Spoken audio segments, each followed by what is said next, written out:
আজকে সকালটা কি সুন্দর তাই না? এমন শান্ত সকালে চা খেতে বেশ ভালোই লাগে। হ্যাঁ, তবে এই শান্তি আজ বেশিক্ষণ থাকবে বলে তো মনে হয় না। সুধা কাল রাতে কি যেন বলছিল, শুনলাম না ভালো করে।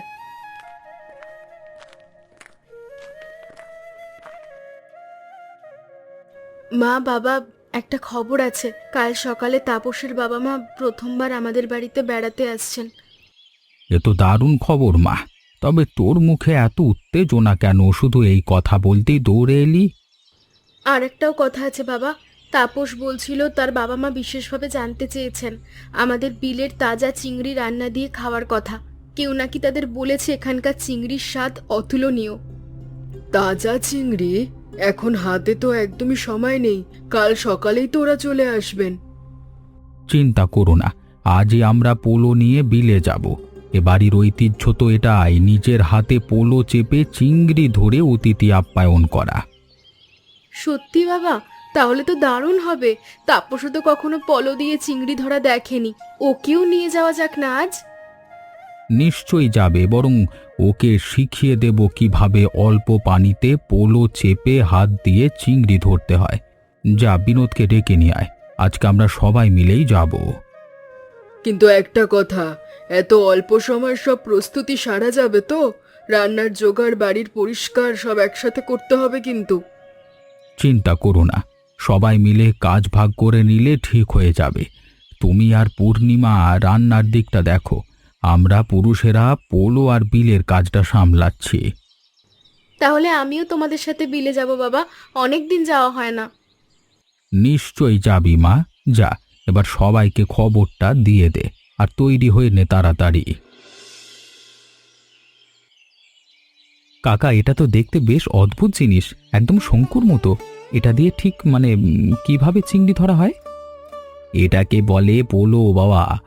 অল্প পানিতে চিংড়ি নাড়াচাড়া দেখলেই ঝুপ করে এটা চেপে বসিয়ে দিতে হয় মাটির সাথে। তারপর উপরের এই ফাঁক মুখ দিয়ে হাত ঢুকিয়ে ভেতর থেকে চিংড়ি ধরতে হয়। তাই নাকি? মানে চিংড়ি পালানোর আগেই ঝুপ করে চাপাতে হয়? ঠিক তাই বাবা, তবে জায়গা বাছাই করাটাই আসল কৌশল। খুব গভীর পানিতে পোলো একদমই কাজ করে না। অল্প পানি না হলে চাপাই যায় না ঠিক মতো। আর তার সাথে হাতের দ্রুততার সাহসও লাগে অনেক। এই যে দেখো, এই পোলোটার তলাটার দিকটা একটু ফেটে গেছে। এটা আগে ঠিক করে নিতে হবে, না হলে ফাঁক দিয়ে চিংড়ি বেরিয়ে যাবে। আমি সাহায্য করতে পারি? হ্যাঁ, এতদিন শহরে বসে শুধু বাজার থেকে চিংড়ি কিনেই খেয়েছি। আজকে শিখে নিতে চাই কিভাবে হাত দিয়ে ধরা হয়।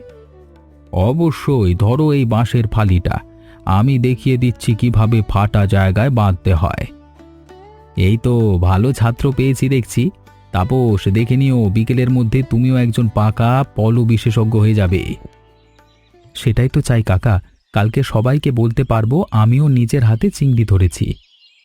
আচ্ছা বাবা, এই যে দেখো, পোলোর নিচের দিকটা মাটির সাথে ভালোভাবে না বসলে চিংড়ি ফাঁক দিয়ে পালিয়ে যাবে। তাই চাপার সময় পুরো শক্তি দিয়ে নিচে বসাতে হয়। বুঝলাম। তাহলে একবার চেপে বসালে চিংড়ির আর পালানোর জায়গা থাকে না, শুধু উপরের মুখ দিয়ে হাত ঢুকিয়ে ধরাটাই বাকি থাকে, তাই তো? ঠিক তাই। আর একটা কথা বলি, পানিতে নামবার সময় খুব বেশি শব্দ করা যায় না, না হলে চিংড়ি ভয় পেয়ে আগেই সরে যায়, পোলো চাপার সুযোগই পাবে না। আচ্ছা, তাহলে এটা তো অনেকটা নিঃশব্দে সাহস আর দ্রুততার একটা মিশেল মনে হচ্ছে। ঠিক ধরেছ বাবা। যাও, এবার এই পোলোটা তুলে দেখো তো, বাঁধা জায়গাটা ঠিকমতো শক্ত হয়েছে কিনা। হ্যাঁ, এবার শক্ত লাগছে। এই কাজটা তো বেশ মজারও লাগছে আমার কাছে। শহরে বসে কম্পিউটারে কাজ করা আর গ্রামে এসে হাতে কলমে এসব কাজ করা, দুটোর মজাই তো আলাদা বাবা।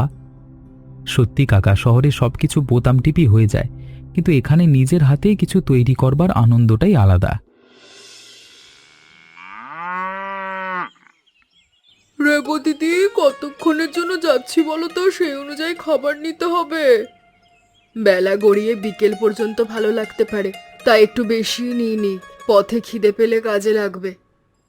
মা, আমি ভাবছিলাম বিলের কোন অংশে যাওয়া ভালো হবে। পলো দিয়ে ধরতে হলে তো অল্প পানির জায়গা লাগবে। গতবার যেখানে গিয়েছিলাম সেখানে পানি বেশ কম ছিল। হ্যাঁ, ওই জায়গাটার কথাই তো তোর বাবা বলছিলেন সকালে। তবে এবার তো পানি একটু বেশি হতে পারে, এই মৌসুমে বৃষ্টি বেশি হয়েছে। সেটা তো বাবাই ভালো বুঝবেন গিয়ে দেখলে। তোরা শুধু সময় মতো তৈরি হয়ে থাকিস, দেরি হলে রোদ বেড়ে যাবে। ঠিক আছে মা, আমি গিয়ে দেখি বাবা জ্যাঠামশাই কত দূর এগোলেন পলো মেরামতের কাজে। যার বলে দিস তাড়াতাড়ি করতে, দুপুরের আগে পৌঁছতে পারলে ভালো হবে। আর শোন সুধা, একটা বড় কাপড়ের থলেও নিয়ে যা সাথে, যদি বেশি চিংড়ি পাওয়া যায় তাহলে কাজে লাগবে। ঠিক আছে মা, নিয়ে যাচ্ছি। আচ্ছা, তোমরা কি রান্না করার কথা ভাবছো চিংড়ি মাছ দিয়ে? ভাবছি চিংড়ি ভাপা আর কচুর সাথে চিংড়ির একটা পদ বানাবো, দুটোই তো প্রিয় সবার। বাহ, শুনেই তো জিভে জল চলে আসছে। ঠিক আছে, আমি এবারে যাই, বাবাদের কাছে কি দেখি। যা মা, আর বলে দিস তাড়াতাড়ি তৈরি হতে, আমরাও প্রায় প্রস্তুত হয়ে গেছি এদিকে।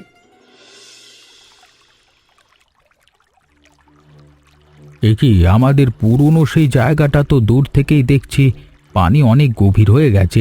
এত এত পানি তো আশা করিনি। সত্যি দাদা, এ কদিনের বৃষ্টিতে এত পানি বেড়ে গেছে বুঝতেই পারিনি। এখন কি করব? এই গভীর পানিতে পোলো চাপাই যাবে না, আর হাত ঢুকিয়ে চিংড়ি খোঁজাও সম্ভব না। পোলোর জন্য অল্প পানির জায়গায় লাগবে। চলো কাছে গিয়ে আর একটু ভালো করে দেখি। বাবা, তাহলে কি আমরা খালি হাতেই ফিরে যাব? আজকের দিনটাই তো এই কাজের জন্য রাখা হয়েছিল। আরে না না, অত তাড়াতাড়ি হাল ছাড়া যাবে না। চলো একটু এগিয়ে দেখি, হয়তো অল্প পানির জন্য অন্য কোনো জায়গা পাওয়া যাবে। কাকা, ওই দূরে যে মানুষটাকে দেখা যাচ্ছে, উনিও কি পোলো নিয়ে এসেছেন নাকি? ও তো মাধব কাকা মনে হচ্ছে। ভালোই হলো, ওনার তো এই বিলের প্রতিটা কোণ চেনা। উনি নিশ্চয়ই বলতে পারবেন কোথায় পানি কম আছে। চলো এগিয়ে যাই কাছে। এই বিলের ব্যাপারে ওনার মতো অভিজ্ঞতা আর কারোর নেই এই এলাকায়। বাবা, উনি কি সারা জীবনে এভাবে পোলো দিয়ে চিংড়ি ধরে জীবিকা চালিয়েছেন? হ্যাঁ বাবা, ছোটবেলা থেকেই এ কাজ করেছেন উনি। এই বিলের প্রতিটা কোণ যেন ওনার হাতের তালুর মতো চেনা। কোথায় পানি কম বেশি সব জানেন। কি ব্যাপার নবীন, তোমাদের মুখ দেখে তো মনে হচ্ছে সমস্যায় পড়েছো। ভালোই হলো আপনার সাথে দেখা হয়ে। আমাদের পুরনো জায়গাটা তো এবার অনেক গভীর হয়ে গেছে। পোলো চাপার মতো অল্প পানি আর নেই সেখানে। নমস্কার কাকা, আমি তাপস, সুধার স্বামী। আজকে প্রথমবার এসেছি বিলে পোলো দিয়ে চিংড়ি ধরতে। ও, এ কথা। শোনো বাবা, পানি বাড়লে চিংড়িগুলো এই জায়গা ছেড়ে বিলের ওই পূবের কোণে চলে যায়। ওখানে জল অনেক কম, হাঁটু ডোবে না, আর ঘাসও বেশি। পোলো চাপার জন্য একদম আদর্শ জায়গা। সত্যি? তাহলে তো আপনার সাথে আমাদের যাওয়া উচিত। আপনি তো বিলের প্রতিটা কোণ চেনেন। চলো তাহলে আমার সাথে, দেখাই তোমাদের সেই জায়গাটা। এতদিনের অভিজ্ঞতা তো আজকে কাজে লাগানোর সময় এসেছে, তাই না? ধন্যবাদ, আপনি না থাকলে আজকে সত্যি খালি হাতে ফিরতে হতো আমাদের। আর রাস্তা একটা কথা জিজ্ঞেস করি, এ সময় পানি বাড়লে চিংড়িগুলো ঠিক কেন ও কোণে গিয়ে জমে বলুন তো? ওখানে ঘাস আর কচুরিপানা বেশি। চিংড়িরা ওসবের আড়ালেই লুকিয়ে থাকতে পছন্দ করে, আর পানিও অল্প হওয়ায় ওদের নড়াচড়াও সহজে চোখে ধরা পড়ে। চলো, চাপার জন্য পোলো চাপার জন্য এর চেয়ে ভালো জায়গা হয় না। বাহ, এটা তো জানতাম না। কাকা, ওই তো ওখানে পানি একটু নড়ছে মনে হচ্ছে, আমি এক্ষুনি চেপে দিচ্ছি। আরে বাবা, এভাবে দৌড়ে গিয়ে ছলাৎ করে চেপে দিলে তো চিংড়ি তোমার পায়ের শব্দ শুনে আগেভাগে পালিয়ে যাবে। কি করব বলুন তো? নড়াচড়া দেখি তো মনে হলো এখনই না চাপলে হাতছাড়া হয়ে যাবে। না বাবা, তাড়াহুড়ো না। আগে পা টিপে টিপে ধীরে ধীরে এগোতে হয়। তারপর একদম ঠিক জায়গায় পৌঁছে হঠাৎ করে ঝুপ করে চাপতে হয়। শব্দ যত কম হবে ততই ভালো হবে। কিন্তু শহরে তো আমরা যত জোরে তাড়াতাড়ি করা যায়, হ্যাঁ, সেভাবেই কাজ করি। ধীরে ধীরে এগুনোর ব্যাপারটা একটু অন্যরকম লাগছে না? আরে বাবা, চিংড়ি তো তোমার শহরের নিয়ম মানে না। এ তো পানির কাঁপুনি টের পেলেই সটকে পড়ে। তাও ঠিক বলেছেন, চিংড়িদের তো আর আমার তাড়াহুড়ো মানতে বাধ্য করা যাবে না। ঠিকই ধরেছ বাবা। এসো, আমি দেখিয়ে দিচ্ছি ঠিক কিভাবে ধীরে ধীরে এগিয়ে চাপতে হয়। একবার শিখে নিলে পরের বার নিজেই ঠিক পারবে। ঠিক আছে, শিখিয়ে দিন। আজকে থেকেই পাকা পোলো বিশেষজ্ঞ হয়ে উঠতে চাই। দেখো, এভাবে পা না তুলে ধীরে ধীরে সরাতে হয়। তারপর নড়াচড়া দেখলেই হাত কোনোই একসাথে চেপে ঝুপ করে বসিয়ে দাও। এভাবে ঠিক আছে বাবা? এবার তো চেপে দিয়েছি, কিন্তু ভেতরে হাত ঢোকাতে কেমন যেন একটু ভয় ভয় লাগছে। ভেতরে কি আছে না দেখি তো ধরতে হবে। এটাই তো আসল সাহসের পরীক্ষা বাবা। আস্তে আস্তে হাত ঢুকিয়ে দাও, চিংড়ি পেলে শক্ত করে চেপে ধরবে, একটু দ্বিধা করবে না। এই তো পেয়েছি মনে হচ্ছে, হ্যাঁ হ্যাঁ পেয়েছি। নিজের হাতে প্রথম চিংড়ি ধরেছি। বাহ, দ্বিতীয় চেষ্টাতেই বেশ ভালো শিখে ফেলেছো দেখছি। এই তো, এবার তুমিও আমাদের দলে একজন পাকা মানুষ হয়ে গেলে। ধন্যবাদ, আপনাদের সাহায্য ছাড়া এসব কখনো শিখতেই পারতাম না। সত্যি বলতে আজকের আগে কখনো ভাবিনি পলো দিয়ে চিংড়ি ধরা এত সহজ আর কৌশলের কাজ হতে পারে। এটাই তো একটা এই কাজের সৌন্দর্য। বাইরে থেকে সহজ মনে হলেও ভেতর থেকে অনেক অভিজ্ঞতা সাহস লুকিয়ে থাকে, ঠিক তোমার আজকের এই শেখার মতোই। আর শোনো বাবা, পরের বার যখন আসবে তখন কিন্তু নিজেই শেখাবে অন্য কাউকে। সেটা তো অনেক দূরের কথা, আগে নিজে পুরোপুরি শিখে নি। সময় হলে সবই শিখে যাবে বাবা। এখন চলো সবাই মিলে ছড়িয়ে গিয়ে চেষ্টা করি, বেলা বেশি হাতে নেয়। এ কি, মাত্র কয়েকটা চিংড়ি জমেছে, এতবার চেষ্টা করেও সামান্য পরিমাণে তো কালকে রান্নার জন্য যথেষ্ট হবে না। সময়ও তো কমে আসছে, কালকে বিকেল গড়িয়ে যাচ্ছে, বেশিরভাগ চিংড়ি চাপার আগেই টের পেয়ে পালিয়ে যাচ্ছে। এভাবে চললে আজকে আমাদের আশানুরূপ ফল পাওয়া যাওয়া কঠিন হয়ে যাবে। চিন্তা করুন, প্রথমবারই সব হয়ে যাবে এমন তো নয়। মাধব কাকা এলে ওনার সাথে আরেকবার কথা বলে দেখি নতুন কোনো কৌশল আছে কিনা। তাহলে ততক্ষণে আমি আরেকবার ভালো করে দেখি কোথায় গিয়ে আমাদের ভুল হচ্ছে। কাকা, আমার মনে হচ্ছে আমার শব্দ করে হাঁটবার জন্যই বুঝি চিংড়িগুলো সব সরে গেছে। না না বাবা, তুমি তো এখন বেশ সাবধানে এগুচ্ছ। এটা শুধু আমাদের কৌশলের সমস্যা, তোমার কোনো দোষ নেই। হ্যাঁ দাদা, এসব তো মাঝে মাঝে হয়, প্রকৃতির নিয়ম তো আমাদের হাতে নেই সবসময়। ঠিক বলেছিস, চলো ততক্ষণে মাধব কাকা এসে পড়বেন, হয়তো ওনার সাথে কথা বলি পরের পদক্ষেপ ঠিক করি। বুঝেছি সমস্যাটা কোথায়। তোমরা একা একা আলাদা আলাদা জায়গায় চেষ্টা করছো, তাদের চিংড়ি একদিক দিয়ে টের পেয়ে অন্যদিকে সরে যাচ্ছে। তাহলে কি করা উচিত কাকা? আপনার তো এসব বিষয়ে অনেক অভিজ্ঞতা। পুরনো দিনে আমরা সবাই মিলে একসাথে সারিবদ্ধভাবে এগুতাম। একদিক থেকে আস্তে আস্তে চিংড়িকে কচুরিপানার কোন দিকে তাড়িয়ে দিতাম, তারপর সবাই মিলে একসাথে চেপে বসাতাম। একা একা চেষ্টা করলে চিংড়ি সহজেই পালানোর জায়গা পেয়ে যায়। এটা তো দারুণ বুদ্ধি কাকা। আমরা তো একা একা চেষ্টা করছিলাম, একসাথে দলবদ্ধ হয়ে চেষ্টা করবার কথা মাথাতেই আসেনি। চলুন এখনই সবাই মিলে একসাথে নামি। দেরি না করে লেগে পড়ো। সূর্য ডোবার আগে আরেকবার চেষ্টা করলে ভালো ফল পাওয়া যেতে পারে। কাকা, ঠিক কিভাবে সারিবদ্ধ হয়ে দাঁড়াতে হবে বলে দিন, আমরা এখনই সেভাবে ছড়িয়ে দাঁড়িয়ে পড়ি। একে অপরের থেকে হাত দুয়েক দূরত্বে পাশাপাশি দাঁড়াও, তারপর সবাই একসাথে ধীরে ধীরে কোণের দিকে এগোও, কেউ যেন আগে পিছে হয়েও না। ঠিক আছে কাকা, দাঁড়িয়ে পড়েছি এখনই। আশা করি এভাবে ভালো ফল পাওয়া যাবে। নিশ্চয়ই পাবে কাকা, এই কৌশল কখনো ব্যর্থ হয়নি, আমার এতগুলো বছরের অভিজ্ঞতা।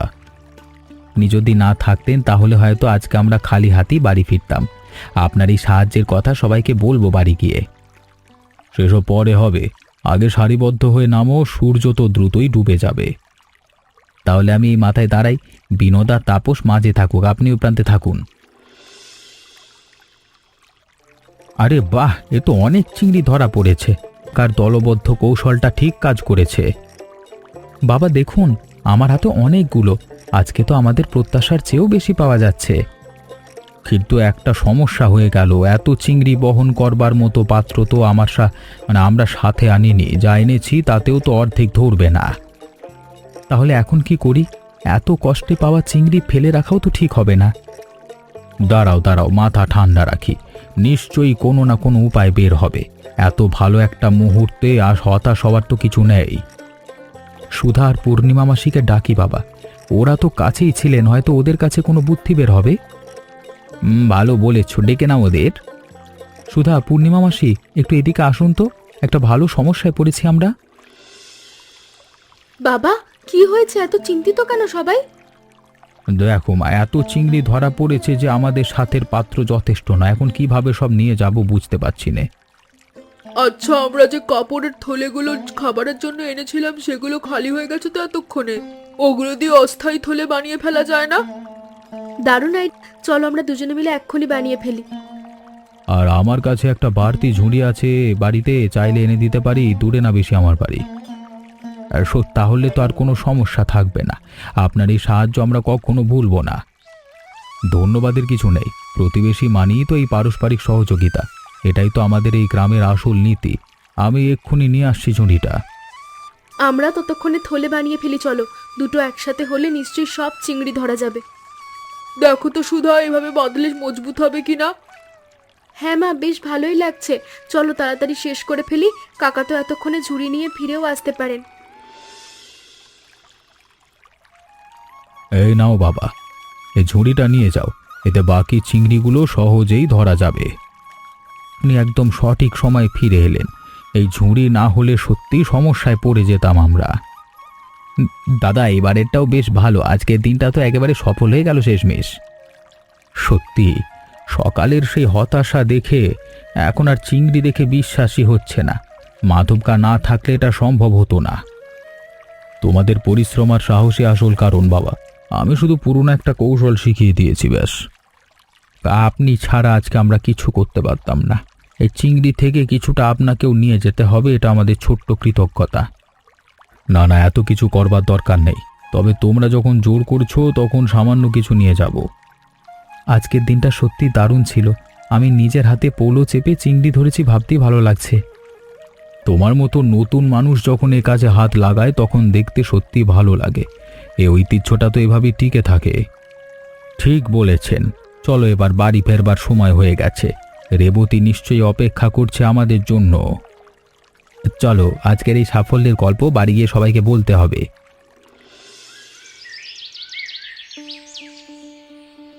বাহ, এত তাজা চিংড়ি দেখে তো মনটাই ভরে গেল। আজ তো সত্যিই ভালো পরিমাণে পেয়েছো তোমরা। সারাদিনের পরিশ্রমের পর এই ফল পেয়ে সবার মুখেই কি তৃপ্তির হাসি দেখলাম দি। বিশেষ করে তাপসের তো চোখে মুখে একদম অন্যরকম উত্তেজনা। ও তো আজ প্রথমবার পলো দিয়ে হাত দিয়ে চিংড়ি ধরেছে মা, এতটা খুশি হওয়ারই কথা। ভালোই হয়েছে, কাল ওর বাবা মা এলে ও নিজের মুখেই গল্প করতে পারবে কিভাবে নিজের হাতে চিংড়ি ধরেছে। সেটাই তো সবচেয়ে সুন্দর ব্যাপার হবে দি। শুধু রান্না খাওয়াই না, পুরো গল্পটাই তো ওদের কাছে বিশেষ কিছু হয়ে থাকবে। চলো মা, তাড়াতাড়ি রান্নাটা এগিয়ে রাখি, কাল সকালে তো আর সময় পাবো না এত কিছুর করার। ঠিক বলেছিস। আচ্ছা, আজকের ঘটনাটা একটু বল তো। শুনলাম নাকি মাঝপথে অনেক কিছু ঘটেছে বিলে। কি বলবো মা, প্রথমে তো পুরনো জায়গাটাই অনেক গভীর হয়ে গিয়েছিল। তারপর মাধব কাকার সাহায্যে অল্প পানির নতুন জায়গা পেলাম। আবার প্রথমে একা একা চেষ্টা করে তেমন কিছু পাইনি। আর তারপর যখন কাকার কথা মতো সবাই মিলে সারিবদ্ধ হয়ে একসাথে পলো চাপলাম, এত চিংড়ি ধরা পড়লো যে পাত্রই কম পড়ে গিয়েছিল আমাদের। তাই নাকি? তাহলে তো আজকের দিনটা সত্যি ঘটনাবহুল ছিল দেখছি। একদম ঠিক বলেছো মা, আজকের এই দিনটা অনেক দিন মনে থাকবে সবার। আচ্ছা রেবু দিদি, চিংড়িগুলো কি এখনই রান্না করে ফেলবো নাকি কাল সকালে করলেই চলবে? না না, এখনই কিছুটা রান্না করে রাখি, বাকিটা কাল সকালে করব। তাজা থাকা অবস্থাতেই স্বাদ সবচেয়ে ভালো হয়। ঠিক বলেছো মা, আমিও তাই মনে করি। চলো তাহলে শুরু করি এখনই। বাবা জানেন, কালকের সেই চিংড়িগুলো আমি নিজের হাতে পোলো চেপে ধরেছি। প্রথমবার হলেও বেশ কয়েকটা আমিই তুলেছি। ঠিক বলেছ, ও তো আজকের দিনে একদম পাকা হাতেই পোলো চেপেছিল শেষ দিকে, শিখতে বেশ সময়ও লাগেনি ওর। আর প্রথমবার তো দৌড়ে গিয়ে এমন ছলাৎ করে পলো ফেলছিল যে সবাইকে জলে ভিজিয়ে দিয়েছিল। চিংড়িটাও তো ভয় পালিয়ে গিয়েছিল। সবাই মিলে কি যে হাসাহাসি তখন। তবে শেষমেশ ঠিকই শিখে নিয়েছে, আর সেই পরিশ্রমেরই ফল আজ আপনাদের পাতে। এই স্বাদটাই আমাদের এই গ্রামের আসল পরিচয়। বাজারের চিংড়ি আর নিজের হাতে পোলো চেপে চিংড়ি ধরবার এই পরিশ্রমের স্বাদের মধ্যে অনেক তফাৎ, আর সেই পরিশ্রমেই লুকিয়ে আছে আসল ভালোবাসা। সত্যি বাবা, আজকের এই খাবারের প্রতিটা লোকমায় যেন কালকের সেই পুরনো দিনের গল্পটা লুকিয়ে আছে। আর সবচেয়ে ভালো লাগছে এটা ভেবে যে গল্পটা কেবল আমাদের পরিবারেই না, মাধব কাকার মতো একজন মানুষেরও অবদান আছে এতে। ঠিক বলেছিস মা, এই ভালোবাসার পারস্পরিক সহযোগিতাই তো আমাদের এই ছোট্ট গ্রামটাকে এত সুন্দর করে তোলে। বাবা একটা কথা বলি, আজকে থেকে যখনই এখানে আসবো আমিও নিজের হাতে পোলো নিয়ে বিলে যেতে চাইব। অবশ্যই বাবা, তুমি এখন থেকে এ বাড়িরই একজন। যখনই ইচ্ছে হবে চলে এসো। একসাথে পোলো নিয়ে চিংড়ি ধরতে যাব। দেখলে তো, এই একটা দিনেই তাপস কেমন আমাদের পরিবারের সাথে পুরোপুরি মিশে গেল। এমন সুন্দর একটা পরিবারের সাথে এমন সুন্দর একটা অভিজ্ঞতা, এর চেয়ে ভালো কিছু আর কি হতে পারে? তাহলে সবাই মিলে বলি, আসছে বছর আবার হবে, এইভাবেই পোলো দিয়ে চিংড়ি ধরতে যাব।